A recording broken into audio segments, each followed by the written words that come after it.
My oldest sister, Lisa, she's mentally disabled, which is the reason my mom became a special education teacher. My mom would go to school with her every day. And finally, the teacher in the class said, "Why don't you become a teacher's assistant?" So my mom did. And then every day she was in class with my sister. And then they said, "Why don't you become a teacher?" And my mom got her associate's degree and became a teacher. Like, my mom was always with her. And really, she's the oldest. So I was born into her world. You know, it's not like you have a sibling and you're like, oh, why do we have to have this person? This is the only world I knew, was having a sister that was different, and not only a sister, but a whole community. Like, all the kids in the class that my mom taught were different. But for us, they were the same, you know, so we related to that a lot. And I remember my earliest memories were Special Olympics, because we just always volunteered. We volunteered so much when we were a kid because my sister wasn't allowed to go to the Boys and Girls Club or different activities in the community unless we were with her. So we had to volunteer for my sister to be able to use these programs in the community. I thought volunteer was a job. Like, I was like, I'm gonna be a volunteer when I grow up. You know? Where do I get paid?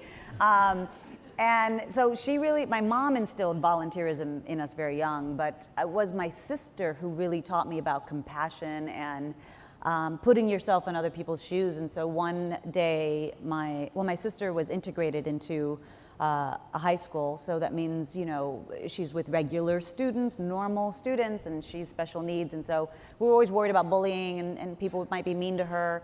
And one day she came home without her jacket, and you know, my mom was like, "What happened to your jacket, Lisa?" And somebody had stolen it off her back.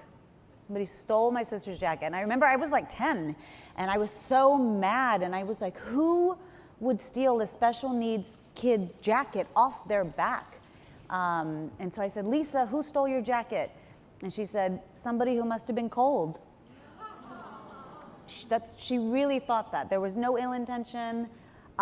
She was happy that her jacket was of service to somebody, you know, and I just stepped back and I went, that's amazing to have that outlook forever, to always think of other people and put yourself in their shoes. And the other thing I remember my mom, which was a good lesson, was in the morning we would always be late for school because my sister would tie her shoes, and that was a very hard thing for her to do, to tie her shoes. And we were always late, and I was like, "Mom, can't we just tie her shoes for her?" And my mom said, "Don't do it, let her do it." And I was like, "Can't we just tie?" And every day, and I did not want to be late anymore. And so one day my mom wasn't looking, and I tied my sister's shoes.